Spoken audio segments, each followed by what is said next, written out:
louvamos a Deus e te bendizemos por mais essa oportunidade de estarmos aqui reunidos. Não queremos fazer desse encontro apenas uma reunião, apenas um estudo bíblico, apenas uma fonte de conhecimento, mas queremos, Senhor, um toque do Teu Espírito, revelações sobrenaturais, um mover em mistérios, Pai. Queremos muito mais do que coisas normais, simples, rotineiras. Queremos coisas profundas, verdadeiras. Não queremos, Senhor, apenas o conhecimento da letra, mas queremos, Senhor, o Teu dedo de fogo marcando nossos corações com aquilo que vem de Ti, Pai, não aquilo que vem de homens. Por isso, Senhor, fala-nos nessa noite. Tira de nós todo cansaço, todo desânimo, toda preocupação, toda tensão, tudo que possa distrair, todo sono.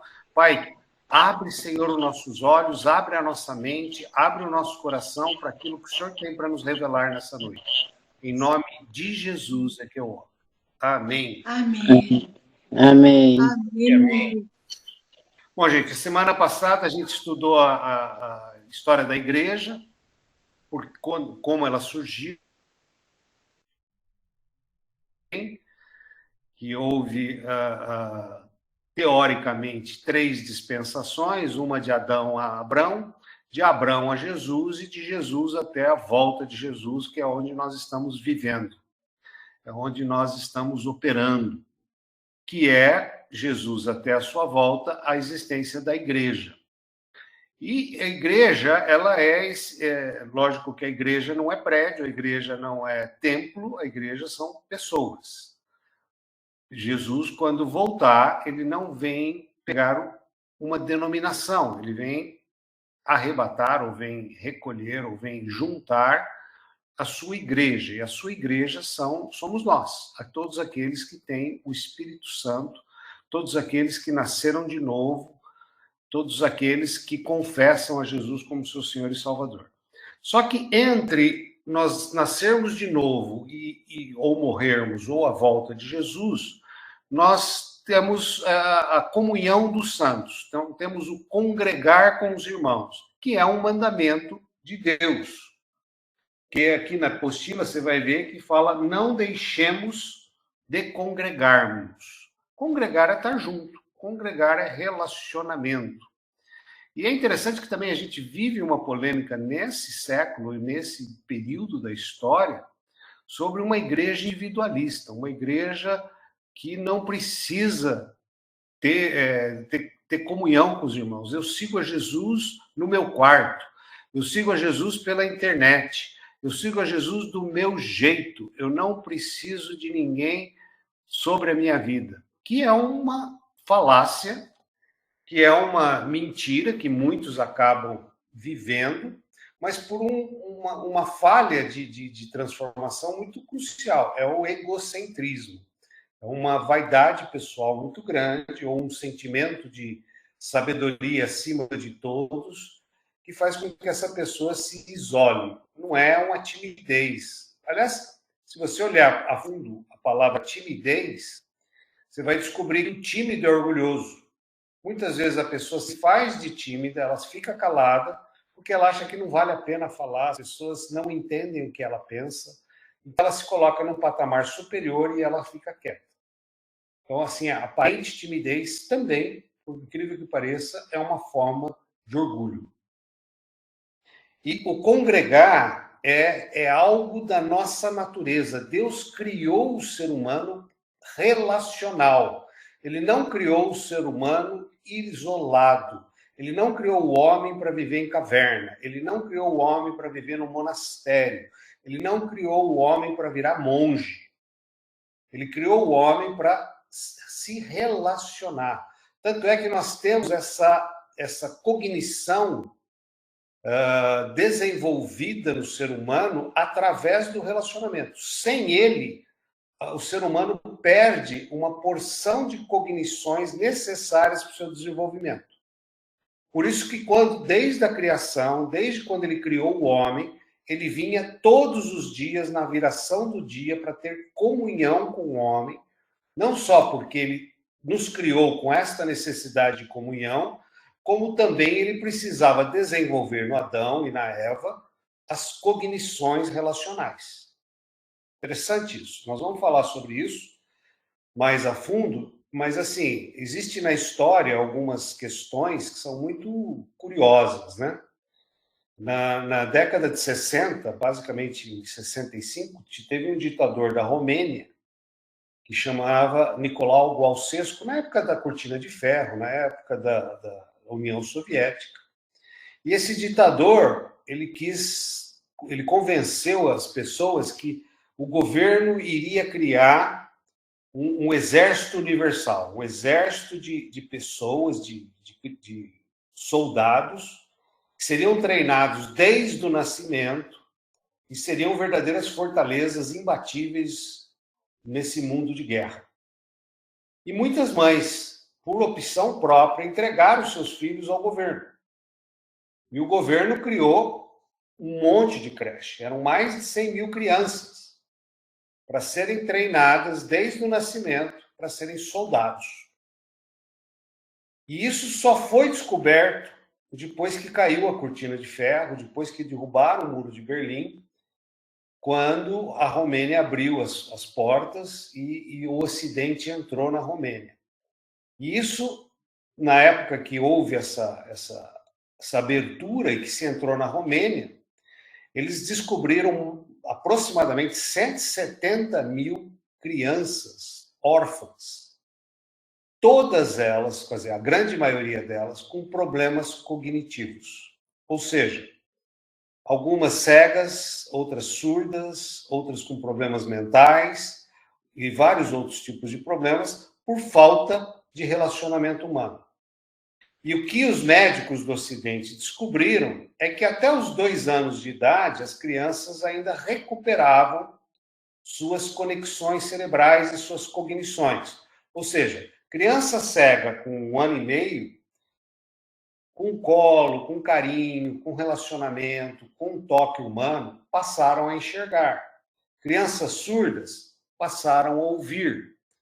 Crianças com algumas deficiências passaram a encontrar alternativas. E as crianças com mais de 2 anos, algumas, as perdas eram irreversíveis. Agora, isso tudo levou vários psiquiatras, vários psicólogos a estudarem, e a conclusão que se chega é que o ser humano não sobrevive sozinho.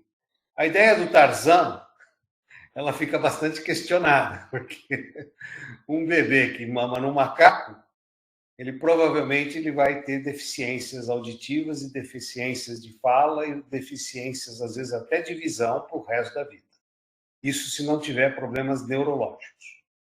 Então, assim, a ideia de um bebê criado por um macaco se tornar um Tarzan, que era mais ou menos com base nisso que talvez esse ditador quis criar esses super-heróis, ou essa população de soldados universais, e que fracassou. E fracassou por um princípio básico. Nós somos pessoas que fomos criadas para sermos relacionais e não para sermos isolados em cavernas. Isso traz à luz muitas questões, como a gente precisa de contato, como a gente precisa de relacionamento presencial. Nós estamos fazendo uma aula virtual aqui, mas eu preciso ir na igreja domingo. Eu tenho necessidades físicas de estar presencial na igreja, a não ser uma semana ou outra que eu esteja gripado ou doente, que eu falte ou esteja viajando, mas eu sinto essa necessidade. Mesmo quando eu viajo, às vezes eu procuro uma igreja para congregar, uma igreja para sentir a adoração, sentir a presença de Deus, sentir o louvor. Então, assim, a própria estrutura da igreja, de congregar, estar junto, se relacionar, ela é uma estrutura que favorece o nosso desenvolvimento, favorece o nosso crescimento, favorece as nossas conexões cerebrais. Então, assim, não deixemos de congregar. Não vamos cair nessa balela de que eu posso seguir a Deus sozinho, eu não preciso de ninguém, é eu, a Bíblia e Deus, eu consigo seguir a Deus no meu quarto, eu não preciso estar junto dentro de uma igreja, debaixo de um pastoreamento, debaixo de autoridade. É outra questão que a Bíblia coloca claro, não com juízo. Pessoa que anda com as próprias um perigo. todo mundo tem que ter alguém para prestar conta e todo mundo tem que ter o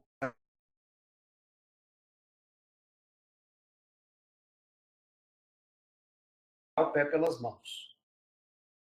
Isso falo por mim e acredito muito nisso. Às vezes chega lá um grande profeta, um cara que já adivinhou, já acertou e tal, aí você faz a seguinte pergunta para ele: aonde você congrega ou para quem você presta as contas? Não, eu sou um profeta independente, então sinto o choro em lamento. Porque se ele falar uma bobagem lá, eu vou reclamar para quem? Eu vou recorrer a quem? Aí eles tragam um monte de pessoas ali e você vai ter que consertar, mas o cara vai embora. Ele faz o estrago e vai embora. Então a gente tem que estar sempre debaixo de cobertura. Uma ocasião eu fui numa igreja e um desses profetas estava profetizando e ele começou a profetizar de uma maneira que eu falei: gente, isso está errado, isso não é o amor de Deus. Ele olhou para um cara e falou, na época não existia internet. Aí ele falou assim: na segunda gaveta do armário do seu quarto, embaixo de camisetas, tem uma revista pornográfica. Você é viciado nisso. Ou seja, ele trouxe uma revelação, que é um mistério, algo que provavelmente ninguém sabia, só o cara, mas publicamente. Apresentou a situação trazendo um constrangimento e um mal-estar sem menor sentido. Público, só para mostrar que ele era o bom e que ele é um adivinho. Isso não tem nada a ver com Deus. Eu acho que também, como Deus sabe todas as coisas, os demônios também veem essas coisas. E quando é de Deus, se não vir revestido de amor, de compaixão, de misericórdia, de favor, provavelmente é um juízo de forma errada. Nesse caso, se ele tem uma revelação dessa e é de Deus, ele não tem que trazer a público do palco para que todo mundo ouça. Ele pode, depois que ele ministrar, depois que ele acabar de falar, ele pode chamar essa pessoa no particular e falar: irmão, eu tive uma visão assim, assim, assim, procede. Se procede, você precisa de ajuda? Tem como a gente poder te ajudar, te libertar dessas amarras ou dessa situação que você se encontra? É simples, é no secreto, é ali no íntimo, no amor, na misericórdia, e ainda não na condenação, mas na oferta da libertação, na oferta da ajuda, na oferta de estar junto com ele para superar essa dificuldade ou superar essa fraqueza. Porque quem é ele para se achar melhor do que os outros? Então, assim, quando a gente vê essas coisas, é um pouco assustador. Mas por isso que eu falo, congregar, estar debaixo de uma liderança, você ter comunhão com os irmãos, só tem valores positivos. Ah, mas o pastor falou coisas que eu não concordo, eu fui ofendido, eu fui magoado. Gente, não tem lugar melhor para você ser mais resiliente do que a comunhão com os irmãos. Vai jogar bola com os irmãos. E aí você vai levar uma canelada, uma vontade de xingar, e você vai ter que se controlar, porque você está com os irmãos e todo mundo vai descobrir que você fala palavrão. Aí você vai criar em você um domínio próprio que você não tinha. Para as irmãs ou para os irmãos também, a gente tem vários casos, e eu já fiz isso. Vai ter um encontro agora que a Mara vai fazer com a gente. Vocês vão ver que tem lá 4, 5, 6 pessoas na cozinha, trabalhando de graça, voluntários, para fazer o almoço para a gente. Vocês pensam que essas pessoas não se estranham? Elas não se roçam? Não tem aquela que fala assim: a irmã tem 2 mãos esquerdas, não faz nada, só manda. Ah, não dá para contar com fulano, ele é muito devagar. Mas é nessa comunhão que a gente aprende a ser lapidado, que a gente aprende a lidar com as diferenças, que a gente aprende a entender um ao outro, que nenhum de nós é igual. Cada um tem habilidades e tem defeitos. Então, congregar, estar junto, ter comunhão, é uma oportunidade de Deus para a gente ser aperfeiçoado, para a gente ser melhorado, para a gente aprender a lidar com as diferenças, para a gente ser mais resiliente, tolerante, saber como enfrentar essas dificuldades. Então, assim, não tenho dúvida, nós fomos criados por Deus para conviver em relacionamentos humanos. E nada melhor do que congregar numa igreja. Porque nas igrejas, não só no culto, porque no culto todo mundo é bonzinho, no culto todo mundo é santo, a paz do Senhor, irmão, Deus abençoe, que você tenha uma semana maravilhosa. Mas é legal esse contato, porque vai chegar uma hora que você vai travar com esse irmão numa outra situação, num evento, numa cozinha, num futebol, seja lá o que for, porque você congrega, você não trocou a missa pelo culto, você não é um domingueiro de missa, você é um cristão 24 horas por dia, 7 dias por semana. Você não vai ao templo para adorar e na segunda para xingar. Você vai ao templo para ter comunhão, adoração, relacionamento. E aí a gente começa a ver o propósito da igreja. O propósito da igreja não é uma reunião de 1 hora de domingo e eu vou lá e pronto, cumpri a minha função cristã. E isso tira um peso na consciência e aí eu posso passar o resto da semana fazendo o que bem entender, roubando, fazendo falcatruas, mentindo, xingando, porque aí eu não estou na igreja. Não, eu tenho que ser a mesma. Pode falar, Mara. Lembrando que isso também é muito... Ontem nós tivemos nosso grupo familiar e a gente vê como que desenvolve isso também em grupo familiar. Por isso eu acho muito importante o grupo familiar. Exatamente. Inclusive aqui nessa lição de hoje, vocês vão ver que tem 10 tópicos sobre essa questão da igreja local. E um deles é sobre esses grupos familiares, que é quanto que é importante estar em grupos menores. Porque a igreja, por mais que a gente tente evitar, ela cresce. E ela cresce e ela vai para 200, 300, 500 pessoas. Eu mesmo, hoje, como pastor da Igreja da Família, às vezes eu me vejo numa saia justa. Ninguém sabia que eu tinha saia, né? Assim, tem irmãos que eu não conheço. E às vezes, assim, você está no corredor e a pessoa fala, oi, pastor. Você fala, oi. E aí, você fala, meu Deus, será que ele é novo? Será que ele não é? Isso é extremamente constrangedor, porque a igreja cresceu e você acaba não conseguindo se relacionar com todo mundo. Mas aí a Mara falou, e é importantíssimo isso, você tem os grupos menores. Os grupos menores é onde você volta a ter essa comunhão, você mantém essa comunhão. Se você está passando por uma luta, uma dificuldade, é nos grupos menores que eu peço oração, é nos grupos menores que eu abro o meu coração, é nos grupos menores que eu me exponho um pouco mais, e não fica aquela igreja grande onde a gente só dá sorrisos e deseja para todos uma boa semana, né? Mas a igreja grande tem outros benefícios. Aqui a gente vai ver vários deles, né? Começando aqui com o propósito da igreja, tá? Que é adoração a Deus, comunhão do corpo e proclamação ao mundo. Então, assim, adorar a Deus sozinho, tranquilo. Adorar a Deus, quando 2 ou mais estiverem em comunhão, dos céus eu ouço e responderei. Eu não sei vocês, mas eu sinto, às vezes eu não sinto na internet, quando eu assisto um culto na internet, mas às vezes presencialmente eu sinto a presença de Deus na adoração.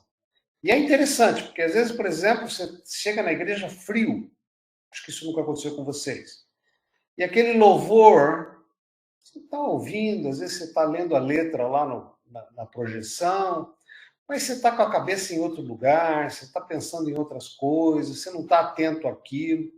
Aí no primeiro louvor você não sente nada, no segundo louvor aquilo é meio mecânico, mas não sei, de repente parece que há um arrepio, há um quebrantamento, há um sentimento da presença, e aquilo parece que te removeu ou tirou de você algumas coisas que você estava carregando e você nem sabia. E aí parece que você é meio que naturalmente liberto, e aí você começa a sentir uma presença e uma vontade de adoração muito maior. Isso eu acho que flui muito melhor na congregação do que sozinho. Sozinho eu tenho muito mais dificuldade de entrar na presença de Deus dessa forma. Ainda tem muito, né? Tem um sistema de adoração que algumas igrejas fazem. A nossa igreja faz isso nas reuniões de oração, que é algumas músicas que são repetitivas. Eu quero te ver, eu quero te ver, eu quero te ver, eu quero te ver. Os céus vão descer, os céus vão descer, os céus vão descer. E as pessoas ficam repetindo isso por minutos. E às vezes você está ali repetindo aquilo, e aquilo é meio mecânico e também não te toca tanto. Até que parece que depois de uns 2 minutos repetindo aquilo te toca. Aquilo que você achava que era uma repetição em vão, de repente ela se torna uma manifestação da presença. E é interessante isso, porque, por exemplo, esse negócio de repetição eu não gosto. Peraí, mas insista, insista, e de repente você é tocado, de repente você é abençoado. Então também isso ajuda a gente até não fazer juízo. Uma vez um irmão que entende muito de música e tal, falou assim, eu não gosto dessas repetições, parecem mantras. Eu falei, pois é, eu também tinha um pouco de receio até o dia que eu fui tocado por elas. E é interessante, porque quando você vai repetindo e você insistir naquilo, uma hora você vai ser tocado. E você vai perceber que é algo que você não consegue naturalmente, é algo que precisa, às vezes, desse louvor livre de repetição para você ser tocado. Então, por que eu estou falando isso? Eu não estou defendendo as repetições e muito menos mantras. Mas eu estou dizendo assim, a gente aprende na igreja a não julgar nada. E tirar daquilo que às vezes você acha que não é o melhor, algo que tem de melhor. Eu fico muito chateado, porque hoje tem muito vídeo, mas muito vídeo, de pastor que se acha o rei da cocada. E gosta de criticar igrejas, e gosta de criticar sistemas, e gosta de criticar pastorado, e gosta de criticar modelos, e gosta de falar mal do que está acontecendo, porque a igreja não é uma espetacularização de um show, a igreja não é as pessoas no escurinho com algumas lâmpadas piscando, a igreja não é uma aula de coach. E assim, eu fico ouvindo aquilo, às vezes eu ouço aquilo, eu não consigo ouvir até o fim, eu falo, peraí, quem disse que isso é errado? Em qual app você quer ouvir isso? Quem disse que isso é errado? Na verdade, a mecânica, ou o sistema, ou a técnica, não tem nada de errado. O que tem de errado é o coração daquele que usa daquilo para fazer daquilo um espetáculo e uma autoprojeção.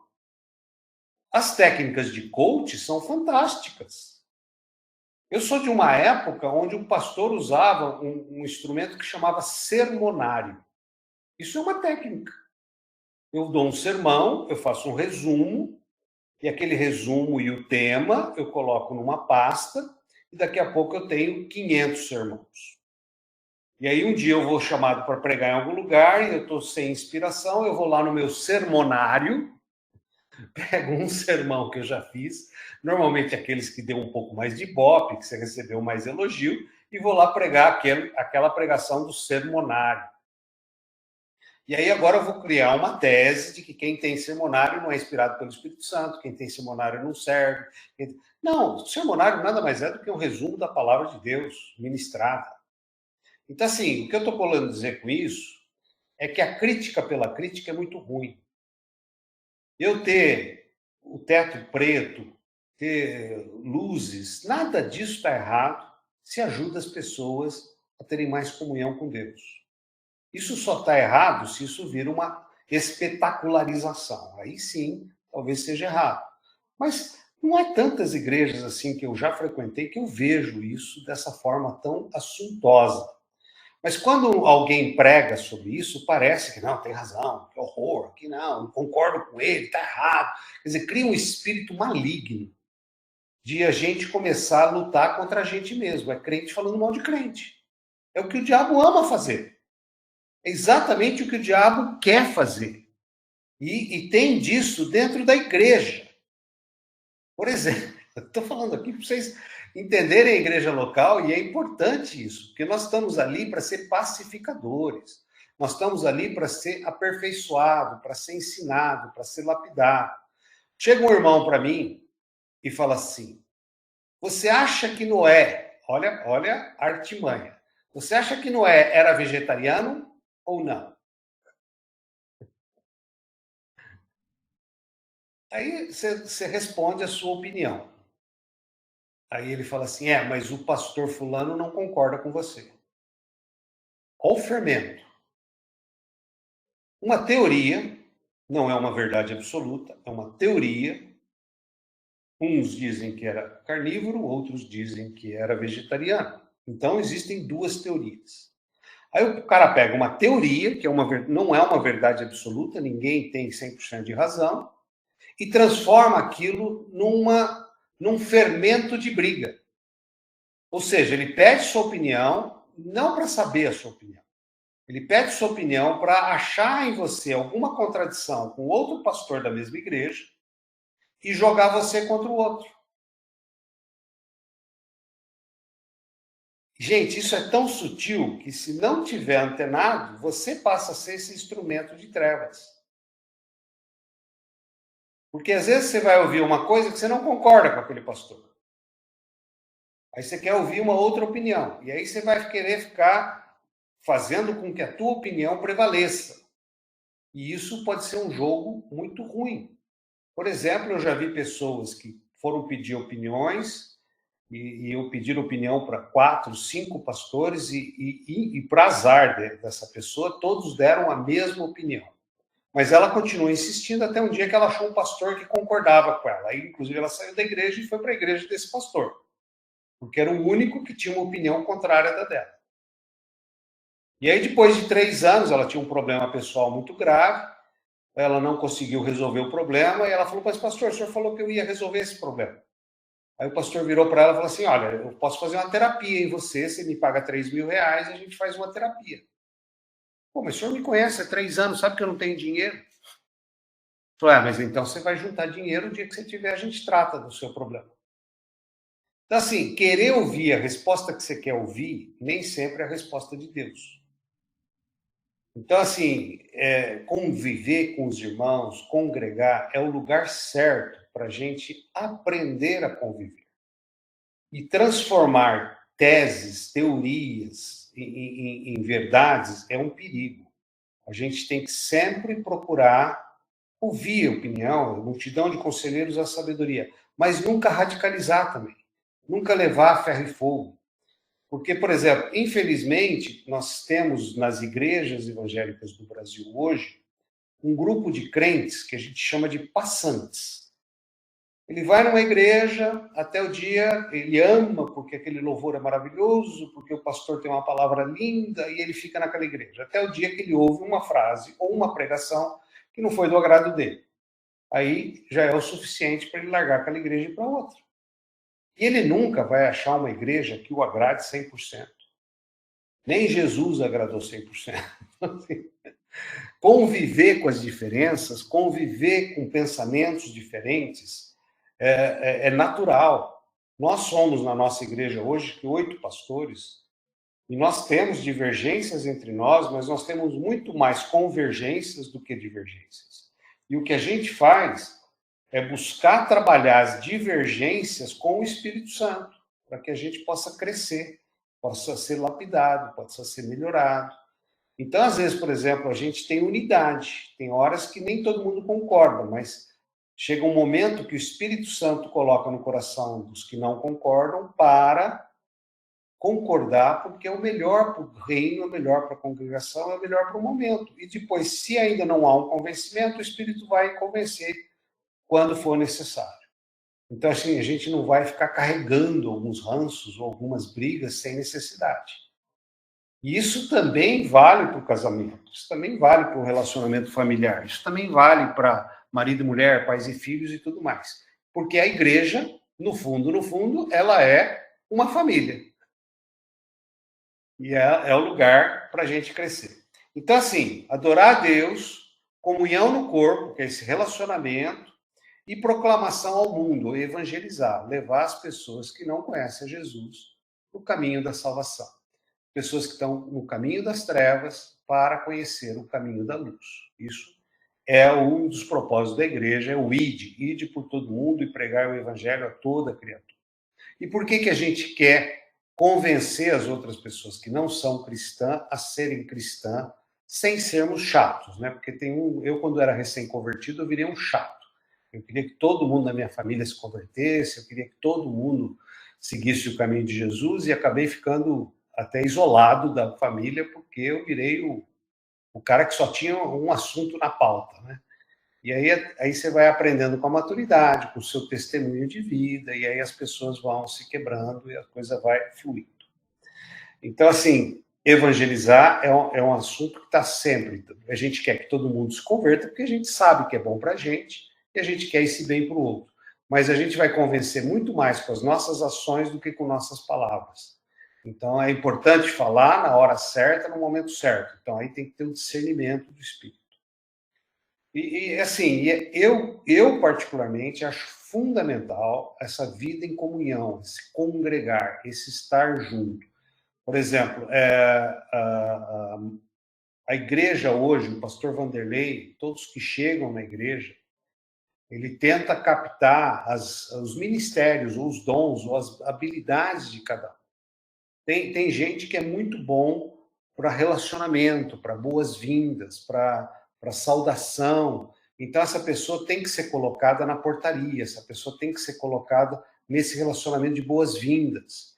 Tem gente que é muito bom no ensino, no trabalho de ensino, então vai ser colocado no ministério de ensino. A nossa igreja tem mais de 20 ministérios, então todo mundo vai achar uma área boa. Tem gente que é muito bom para servir, esse pessoal vai fazer parte das organizações, da forma de organizar. A Mara, por exemplo, vai fazer esse encontrinho, ela é excelente, ela tem um checklist, ela lembra até daquilo que ninguém lembra. Sei lá, o álcool gel, que todo mundo esquece sempre alguma coisa quando vai fazer um evento. Ela tem lá um checklist, ela leva, é organizada, ela monta o evento, dá tudo certo. Sempre dá uns BOzinhos, mas no fim dá tudo certo. Até a mulher que você contrata para fazer um casamento dá umas furadas feias, né? Então você imagina. Parece que o encontrinho é simples, mas são pessoas que colaboram com a igreja e tem N áreas que você pode colaborar. Então, essa comunhão com os irmãos, ela tem que acontecer nos eventos, ela tem que acontecer dentro de casa, e ela tem que acontecer na congregação, e ela acontece muito nas celebrações. Nas celebrações, quando a gente faz algum acontecimento, algum programa diferente, é onde as pessoas podem estar colaborando, tá? Por exemplo, a nossa igreja local, né? Mesmo assim, ela teve um dia lá que deu uma enchente, choveu demais, entupiu o ralo, inundou tudo. E a secretária e o pastor que estava lá não dá conta de secar o salão inteiro. Aí o Kelson jogou no Zap quem podia ir lá colaborar. E alguns irmãos foram lá ajudar, passar o rodo, limpar e tal. Então, isso aí é um ato de congregar, é um ato de estar junto, é uma oportunidade de estar tendo relacionamento. Estou falando isso, mas eu mesmo não participo muito dessas atividades físicas, eu não tenho muita limitação física. Eu estou que nem o Samuel hoje, que não pode falar, eu também, na parte física, eu tenho restrições. O pastor, aí eu fui no período da tarde. Quando cheguei lá, a igreja estava um brinco. Aí. Ainda levei uma bucha do Kelso. É ruim a gente ser irmã, né? Isso porque a Mara tem só 15 anos. Aí eu falei, mas eu não podia vir de manhã, mas agora que eu pude, eu vim, mas não tinha mais nada para fazer. Mas isso é uma bênção, saber que a igreja se dispôs e foi lá e as pessoas necessárias deram conta, né? Isso eu acho muito legal. E a nossa igreja ela tem essa característica de pessoas que são envolvidas, pessoas que são comprometidas com a igreja, e isso gera uma igreja madura, uma igreja curada, eu diria assim, né? E que é o propósito de família. Família de sangue, a gente sempre está à disposição. E família de Cristo também tem que ter esse mesmo espírito. Por isso que a nossa igreja chama Igreja da Família. E aí entra muito esse espírito de servir. Porque quando você... Olha que interessante. O servo, ele serve por salário. O filho, ele serve voluntariamente. Porque ele não tem salário. Só que ele trabalha mais do que o servo. Porque ele está trabalhando no que é dele. Eu até tenho uma historinha que eu conto assim. Na roça, lá pelas 2 da manhã, o peão percebe que está ficando frio e que pode gear. E se gear, a plantação vai queimar. Aí ele sabe que ele teria que pegar alguns pneus velhos, ir lá para o meio da plantação, botar fogo nos pneus para que a fumaça do fogo proteja a plantação da geada. Só que ele olha aquilo e fala, se gear, se queimar, melhor, porque eu vou receber salário sem trabalhar. Aí o outro, eu estou muito sono, não dá para ir. Mas quem é filho vai ver aquilo, vai se levantar às 2 da manhã, vai pegar um pneu, ir lá no meio do campo e queimar o pneu para salvar a plantação. Por quê? Porque ele é filho, ele não está fazendo isso pelo salário, ele não está fazendo isso porque ele é dono. Ele é o futuro herdeiro daquilo. Ele não quer ver a fazenda sucumbir em dívidas. Ele faz, e esse é o coração do servo. Então, a igreja, nós temos que estar no mesmo espírito, nós temos que doar por amor a Jesus e não pelo salário. Porque tem muita gente que faz caridade para aplacar sentimento de culpa, para se livrar de um pecado. Tem muita gente que ainda acredita em indulgência, que acha que paga pecado com sacrifício. E, na verdade, isso não existe. E, assim, então, já no item 4, né, celebração, louvor, adoração. Gente, eu falei aqui, lugar de adoração, lugar de celebração é na igreja. Porque quando juntos os irmãos, é assim, que nem aqueles monges tibetanos cantando, né? Aquela voz da montanha, né? Aquele som, né? Que parece que entra no coração, ele é realmente o coletivo, né? É muito legal. Alguém pode ler o Salmo 29:2, da página 66, ali no final do item 4?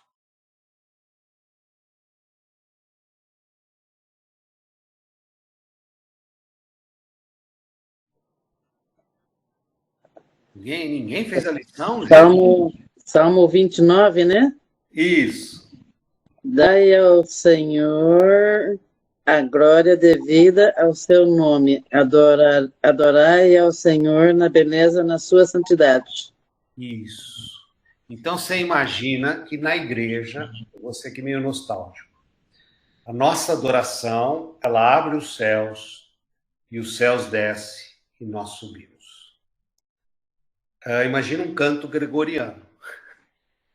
Imagina aquela adoração dos monges, o céu se abrindo, descendo na terra e nós subindo aos céus. Então, essa explosão, essa conexão, essa união, é o que diz aqui, adorai ao Senhor. E quando a gente adora juntos, adora congregando, adora em comunhão, a gente consegue ter um mover da presença muito mais intenso. O item 5, que é pregação da palavra, ele fala aqui dos 5 ministérios. Nós vamos tratar desse assunto na semana que vem, que é o que eu falei, é um dos 3 pés da nossa base doutrinária da igreja, que são os 5 ministérios: ministério apostólico, profético, evangelístico, pastoral e mestre. Então, como nós vamos tratar com mais detalhe disso na semana que vem, a gente não vai entrar muito agora nesse assunto. Mas é importante do ensino. O ensino faz parte da igreja. Escola dominical, as crianças, desde criança, receberem ensinos bíblicos. Isso é sedimentado no coração delas. a Bíblia fala para colocar a palavra de Deus no coração, no espelho, na geladeira. O judeu usava na testa, usava um monte de lugares a palavra para aquilo que fosse sendo alimentado. Então, assim, e o ensino ele tem um propósito. Ele tem um propósito de correção, de instrução, de exortação. A palavra exortação é quase que assim, uma correção com amor. Então, assim, todo ensino ele é um instrumento necessário para a gente ser feliz na Terra. É a fórmula da felicidade. Se você for estudar o capítulo 5, o começo do capítulo 5 de Mateus, que é o começo do Sermão da Montanha, onde ele começa falando das 9 bem-aventuranças, ou seja, feliz o homem que, você vai ver que ali está a base da felicidade. E o ensino desses princípios é o que traz o conhecimento para que a gente busque o caminho certo e a coisa certa. Então, é muito importante você congregar, é muito importante estar dentro da igreja, é muito importante aprender. Por exemplo, vai ter curso de casais agora. É fantástico. Para um casamento é fantástico, é maravilhoso. Eu não conheço ninguém que fez o curso de casais que achou ruim, que criticou, que se arrependeu. Ao contrário, todo mundo quer falar para o outro fazer. Posso Pode falar uma coisa, pastor? Oi? Aproveitando que o senhor está falando sobre ensino, eu ouvi uma história de que as crianças que adoram o Maomé, lá esqueci o nome lá. Eu sei que as crianças com 5 anos, elas já são ensinadas o Alcorão. Elas são ensinadas a decorar o Alcorão. E aí elas se tornam ótimos discípulos, né, de Maomé.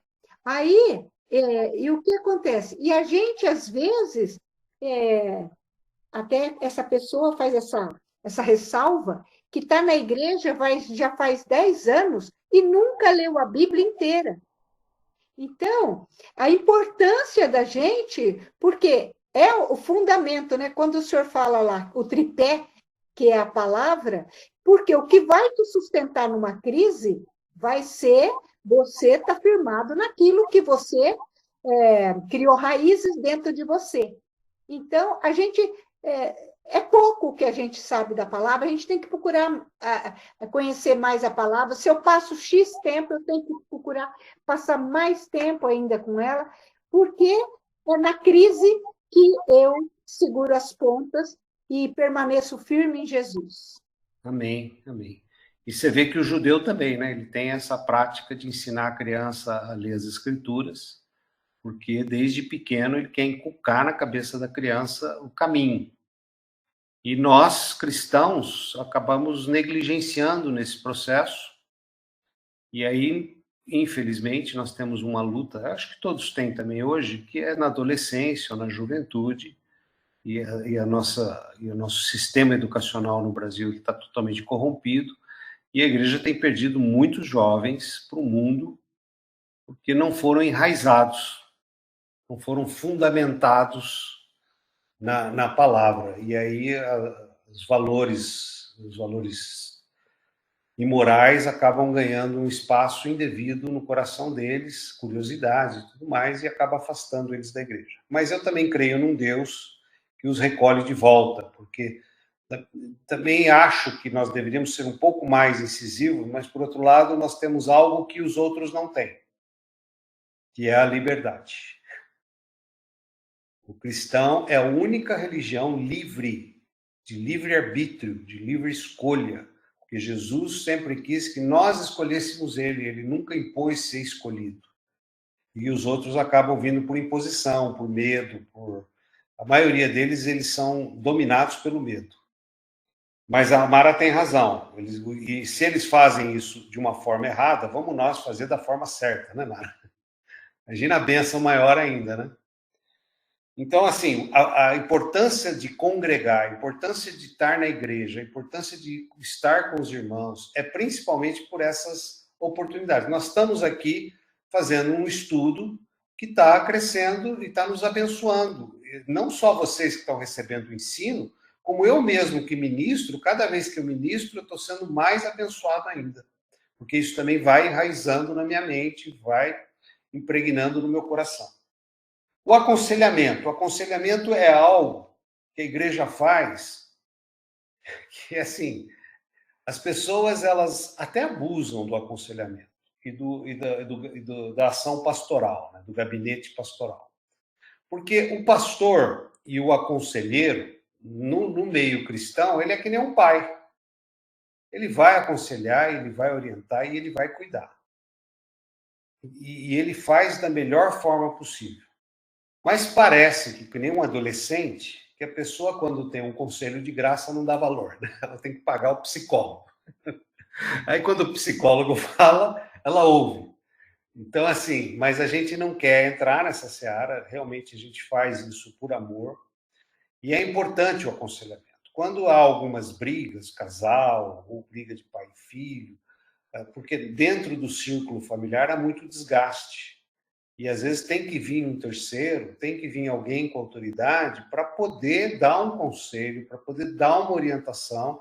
E parece que a mesma frase ouvida por alguém de fora, o ouvido abre e aquela frase entra. Quando, na verdade, às vezes já foi dita várias vezes na briga do casal. Então, assim, é importante essa disposição de buscar aconselhamento. Porque tem gente que nem isso quer, principalmente quando briga. Não, ninguém tem que se meter com a nossa vida. Não vamos. Primeiro, está errado. Se você é alguém que não presta contas, você já está em perigo. Se vocês dois têm como mentor ou com alguém que vocês dois entendam que tem autoridade, e não precisa ser o pastor, não. Às vezes pode ser um tio, às vezes pode ser pai, sogra, pode ser o que for, que os dois concordem que tem autoridade. E se submeter à autoridade na hora de um conflito. É a melhor saída do mundo, é a melhor solução dos problemas. Porque coisas que você deixou de ouvir, você vai passar a ouvir. Então, assim, o aconselhamento é algo que toda a congregação dispõe. A nossa igreja tem gabinete pastoral, que recebe com hora marcada, faz o atendimento. E é diferente o aconselhamento de um gabinete pastoral de um pastoreamento. Pastoreamento é cuidado com algumas dificuldades. Por exemplo, atenção para a viúva, para o órfão, atenção para a pessoa passando por enfermidade, visita aos hospitais, pessoas que precisam de ajuda, pessoas que têm um parente em dificuldade, ajuda financeira. Isso é um pastoreamento. O aconselhamento é um atendimento pastoral no gabinete. Então, assim, só para ficar claro, essas duas coisas a gente consegue dentro da igreja. E o aconselhamento também, ele não precisa vir do pastor e nem de um mentor. Às vezes vem de um companheiro de julgo, de um irmão. Pessoa que caminha junto com você. Pessoa que você divide o seu fardo. Pessoa que você consegue se relacionar. Por exemplo, a irmã Lúcia com a irmã Vera Lúcia. Às vezes as duas se autossustentam. É como dividir aquele jugo, né? O peso, uma liga para a outra e abre o coração e conta a dificuldade. Isso é um companheiro de jugo. Isso também é um aconselhamento que você traz para a sua vida pessoal porque você congrega dentro de uma igreja. E aí você tem os seus companheiros de jugo e os seus mentores, que são duas coisas que a igreja te proporciona. Isso é fantástico para o nosso crescimento, extremamente necessário para a nossa vida. Os grupos familiares, a Mara já falou. É importante, se você não está num grupo familiar, procura o pastor Vanderlei, e ele vai colocar vocês num grupo familiar. Tem vários grupos familiares na igreja, uma reunião a cada 15 dias. É importante participar de um grupo familiar, é importante estar com os irmãos. Assim, o grupo familiar, ele é tão interessante que eu estou com um grupo agora que tem mais de 20 pessoas. A gente fez uma reunião de multiplicação. E pela primeira vez na vida eu assisti a algo que eu fiquei constrangido, porque eles não aceitaram a multiplicação. Fizeram greve. E agora a gente está, talvez a gente vá até se reunir na igreja, porque ficou muito grande o grupo e a multiplicação ela é melhor, porque cria grupos menores, dá mais comunhão e tal. Mas foi uma situação atípica que a gente está vivendo. Mas só para vocês terem ideia como é legal o grupo familiar. Como as pessoas curtem estar se reunindo nas casas. Tá? Então, assim, e por último, aqui no nosso livro, fala da ação social. A ação social é a caridade, a nossa igreja ela distribui cestas básicas, a nossa igreja ela sustenta missionários, a nossa igreja... E assim, quando a gente fala de missões, gente, até caberia aqui o número 11, missões, né? Mas ela entra na ação social. Missões é o coração da igreja. Porque se eu não amar o próximo, se eu não amar o outro, eu não vou conseguir amar ninguém. Por exemplo, tem guerra na Ucrânia. Teve o deslizamento em São Sebastião. Tem mais de 1.000 inocentes presos. Se o meu coração com essas pessoas é indiferente, com os de longe, ele não vai ser aquecido com os de perto. Ele vai ser indiferente também. Sabe aquela coisa que você faz em casa vai fazer na rua? O que faz na rua, você controla para não fazer em casa. Mas se você não ama os de longe, dificilmente você vai amar os de perto. Então, assim, e esse sinal de amar os de longe, eu acho que é um sinal da presença de Deus no nosso coração. Porque é um mandamento de Deus. Amar a Deus e ao próximo. Se eu não amo ao próximo, se eu não amo o outro, se eu estou indiferente às questões da humanidade, eu tenho um problema de relacionamento com Deus. Eu preciso resgatar a minha intimidade com Deus para que a presença de Deus no meu coração me ajude a amar o outro. Então, por exemplo, se eu fico indiferente com a dor do próximo, eu fico indiferente com a dor dos que estão perto. Porque, na verdade, é um coração esfriado. Eu achei bonito quando o Kelson falou sobre a ajuda humanitária do cara que tinha uma transportadora, e que ele achou que ele ia arrecadar uma caminhonetezinha para levar água lá para o pessoal de São Sebastião. E ele já estava enchendo 3 caminhões só de ajuda humanitária. Então, isso é legal, isso são pessoas que têm um coração para o outro. E no caso, 99% de estranhos. Mas se compadece. Deus se compadeceu de toda a humanidade, sendo ruim do jeito que é, tendo pessoas como eu. Então, a gente tem que aprender, essa questão da ação social é algo importantíssimo. Se não está no nosso coração, ela tem que ser desenvolvida. Eu até brinco, né? Porque a caridade, né? Os espíritas fazem muita caridade. Só que eles fazem caridade por interesse pessoal. Porque no conceito do espiritismo, se você é bondoso, se você é caridoso, você vai reencarnar melhor. Então, você não vai voltar uma barata, você vai voltar um cara rico. Então, esse é o conceito e a base da fé deles. Então, até a caridade que eles fazem por interesse. Interesse numa reencarnação. E a caridade ela não tem que ser feita por interesse. A caridade tem que ser feita por amor. Tem uma frase que eu acho muito bonita. Eu posso dar sem amar. Mas é impossível amar sem dar. Então, quando o amor está em mim, eu não vou conseguir não fazer. Eu não vou conseguir não dar. Eu vou dar, eu vou ajudar. Missões não é um chamado para qualquer um. Sair do Brasil e ir lá para a África, como minha filha fez, não é meu chamado. Não é minha vocação. Não é o meu talento. Não foi para isso que eu fui criado. Agora, então eu não tenho nada a ver com missões? Não, eu tenho tudo a ver com missões. Eu posso orar por missionários. Eles precisam muito mais da sua oração do que do seu dinheiro. Mas eu também posso ajudar financeiramente os missionários. Já que eu não vou ao campo, eu posso financiar ou ser um mantenedor de quem vai ao campo. E você ser um mantenedor ou você ser um intercessor faz de você tão missionário quanto o que está no campo. Então você virou um missionário. Porque dentro do universo de missões, ou você está no campo, ou você é um intercessor, ou você é um provedor. E a gente tem que se envolver com isso, faz parte da nossa vida. A nossa igreja é uma das igrejas que mais investe em missões. Nós comprometemos 25% da arrecadação para missões. Nós estamos, acho que, numa meia dúzia de países, nos lugares mais longínquos da Terra. E isso é um coração de quem não vê de forma indiferente a guerra da Ucrânia.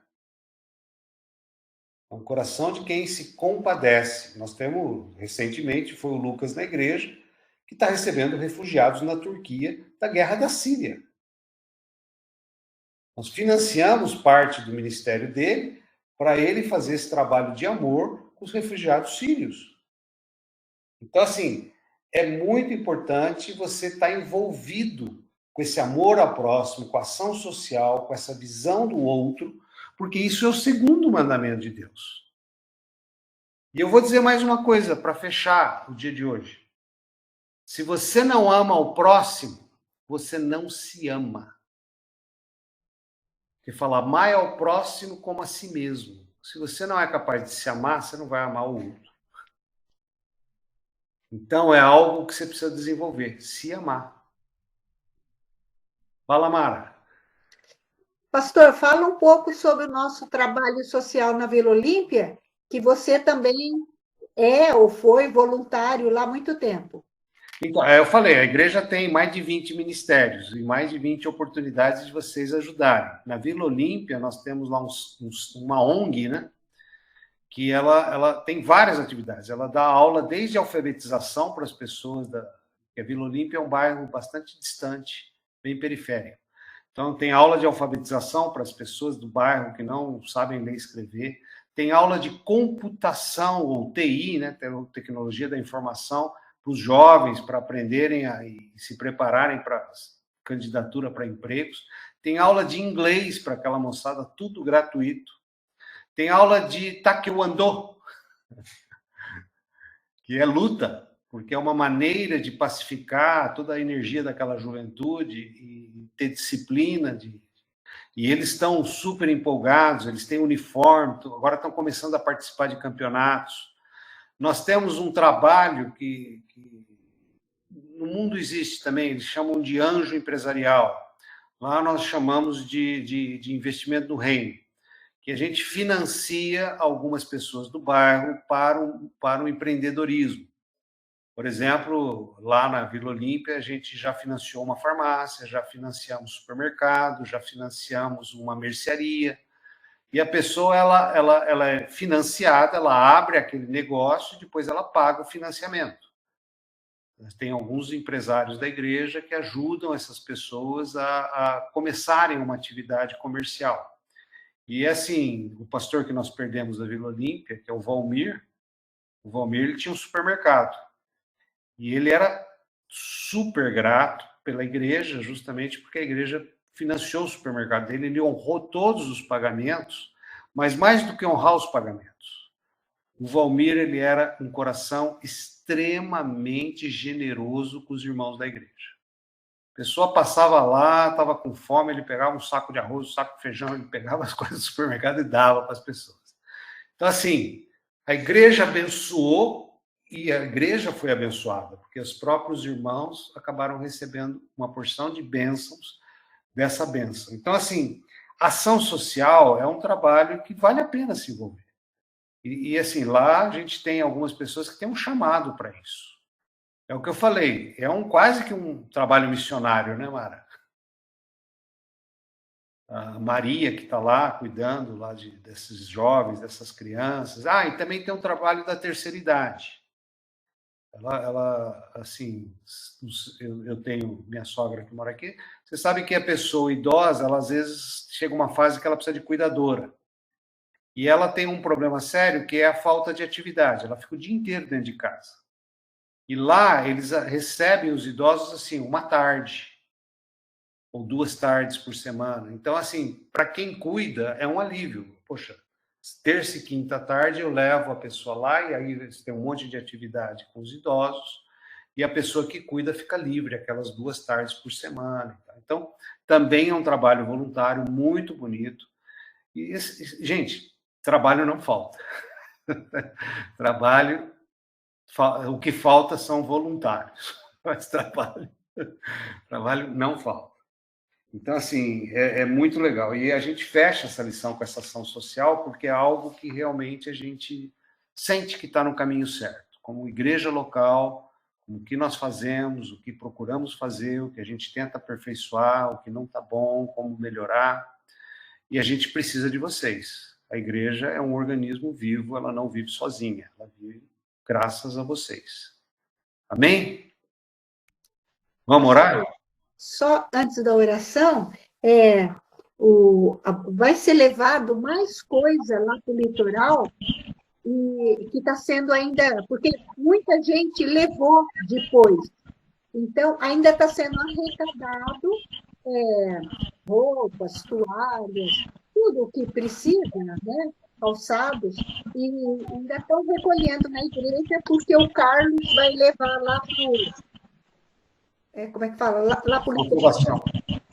Para transportador. Eu não sei como vai, eu sei que o Carlos que está vendo isso, o Carlos piloto. Legal. Maravilha. Então ainda que está tempo de levarem na igreja, né? Maravilha. Então quem tiver aí alguma coisa para levar, coisas não perecíveis, né? Essa semana ainda pode levar? Pode. Amém, gente. Então vamos orar. E olha, se envolvam com a igreja, vale a pena. Posso dizer para vocês, vale a pena. Eu já estou há mais de 15 anos, acho que 16 ou 17 anos, nesta igreja local, e garanto para vocês que vale a pena. Vale a pena. Eu cresci muito nesses 17 anos. Sou crente há 40 anos, mas nesses 17 anos, cobertura dos pastores, a honestidade, a qualidade, o crescimento, os ministérios, vale a pena. Amém? Pai, obrigado, Senhor, por essa comunhão, obrigado, Senhor, por esse tempo, obrigado, Senhor, por esses sinos, por esses estudos, Pai. Obrigado pela igreja local, pela igreja da família cristã. Obrigado, Senhor, pelo Kelson, pela liderança do Kelson, do Eugênio, do Vanderlei, Pai, que estão ali de tempo integral, Senhor, se dedicando com toda a energia deles, Pai. Obrigado, Senhor, porque são homens confiáveis, são pessoas idôneas, Pai, são pessoas que foram chamados por Ti, Pai, não foram pessoas que estão lá porque querem, mas estão cumprindo o propósito que o Senhor colocou na vida deles. Obrigado por esses irmãos que têm estado conosco, têm congregado conosco. Ajuda-nos, Senhor, a nos envolvermos mais, Pai, estarmos mais juntos. Mesmo aqui, Senhor, nesse tempo de aula, eu já tenho conhecido alguns deles que eu simplesmente o conhecia de vista, Pai.